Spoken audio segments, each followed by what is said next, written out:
Prepare for a voice, an edgy voice. Edgier, some say weirder, than an art house movie theater. Thank you, loved ones, liked ones, teachers. Presented by Solar, not yet. Power, still not solar. Original, yes. Phew, yes. Songs can we're collective if 2 counts as a collective. Greetings from Post Office Poll Quote Game.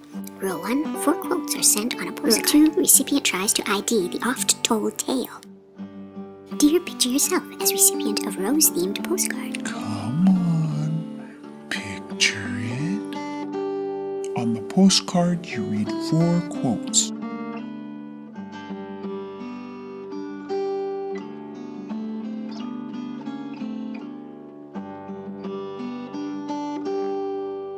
This game is just an excuse for a story about your childhood. Well, I'll stop telling my stories then. No, don't stop. I enjoy criticizing your stories. They start out slow, meander a while, and then peter out. It's like taking a trip down memory lane with a maniac at the wheel. Well, I never thought you'd catch me at a costume gala, but the prize is 1 year, free movies for 2, including honest-to-goodness popcorn with bona fide butter. The catch, come to the theater dressed as your favorite movie character. Me, I'm a costume agnostic myself, but somehow a pal from uni and I decide to go to this thing, separately without telling each other about our costumes. This means that when I get to the theater, I'll have no idea who or where this guy might be. My only film-related clues are that he has the Natasha Kinski snake poster, and we like to debate Dietrich versus Gabo. By the way, his costume choice was choice. Who did I choose as my fave? Well, I don't know what fave, feasibility would have been a factor, but one character was high on the list. See, as a kid, I'd gone to the drive-in to see a Dusk-to-Dawn showing of Planet of the Apes, Beneath the Planet of the Apes, Escape from the Planet of the Apes, Conquest of the Planet of the Apes, and Battle for the Planet of the Apes. Planet of the Apes? Beneath the Planet of the Apes? Escape from the Planet of the Apes? Conquest of the Planet of the Apes? And Battle for the Planet of the Apes. Not only is that a lot of apes in one sitting, but by the 5th movie, the sun's coming up, you can hardly even see the apes. But nothing puts the dawn in your Dusk-to-Dawn, like the sound of screeching, garbage-diving seagulls. And by this time, there's a good chance that the people in the few cars around you are asleep. But not you. You're not one of those losers. But back to the contest and the costume-determining factors.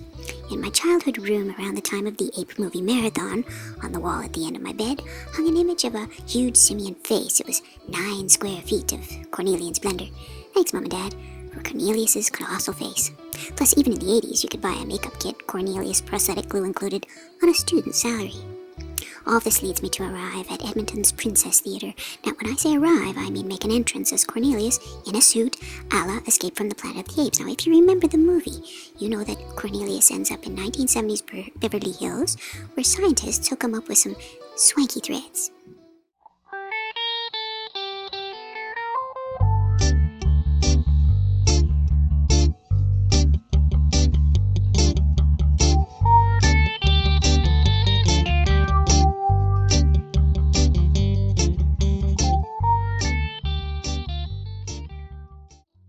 So, in a finely made vintage suit from my roommate's closet, I'm now at the theater amidst Tin Men, Chaplins, Marilyn Monroes, and I am Cornelius. Stooped posture? Check. Stiff neck, stiff shoulders? Check. Mute with guarded demeanour, even while actively trying to appear to be suave? Check me out. I'm Cornelius, down to the wary intensity of the eyes and the twitchiness of the nose. Now, when I say entrance, the full cinematic entrance would have to include Cornelius, sunglasses on, wheeling into the parking lot, bespoke elbow on the car's open window ledge. Actually, he'd been turning heads for most of the drive to the theater. Back then, things were different. You rarely saw a movie character cruising down White Avenue, and you certainly didn't see one driving a 1970s Toyota Crown. But it was indeed one fine vintage sedan, ivory-colored, that delivered Cornelius, husband of Zira, father of Caesar, to the Princess Theatre from the Kinsman Aquatic Center.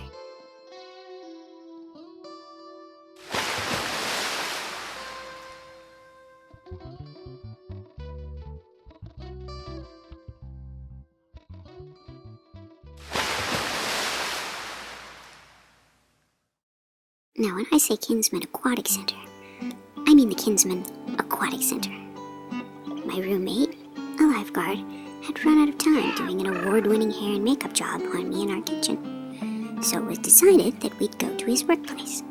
There, in a poolside office, on his first coffee break, and in swim trunks and a whistle, my roommate stood intently over me in my makeshift makeup chair.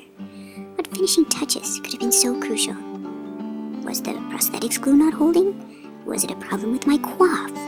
Maybe my hair helmet needed another blast of VO5. Psst. Were my sunglasses askew? Speaking of sun, come on, speak of it. Signing off from a game. A rosy game. Rosy as the thought of a solar-powered movie theater.